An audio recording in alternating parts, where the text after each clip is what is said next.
1,00,000 rupees घेऊन मार्केटमध्ये यायला पाहिजे अप्रॉक्सिमेटली.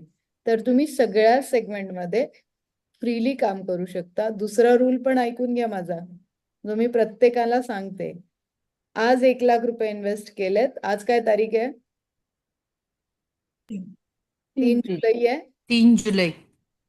पुढच्या 3 जुलै 2026 पर्यंत 90,999 रुपये जरी असेल तरी तुम्ही मार्केटमध्ये राहण्याचा तुम्हाला हक्क नसेल.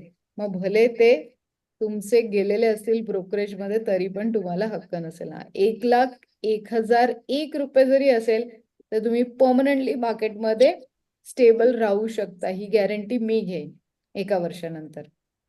सो आता कसे मॅनेज करायचे, मग ती भले तुम्ही 15,000 घेऊन या, 20,000 घेऊन या, 50,000 घेऊन या, जे पण घेऊन येणार आहे 1 वर्षभर ती अमाऊंट टिकून राहिली पाहिजे. तर तुम्ही परफेक्ट स्टॉक मार्केटमध्ये इन्व्हेस्टर होऊ शकता, ट्रेडर होऊ शकता. आता किती लोकांना भीती वाटते आहे की नाही जमणार आम्हाला एवढे पैसे आणि एवढी रिस्क यायला एफएनओ मध्ये? असे किती लोक आहेत ज्यांना एवढ्या मोठ्या मोठ्या अमाऊंट बघून भीती वाटली? त्याच्यापेक्षा ऑप्शन बरं आहे. ठीक आहे. मॅम मला फ्युचर ठीक वाटतं मॅम ऑप्शन पेक्षा. थँक्यू.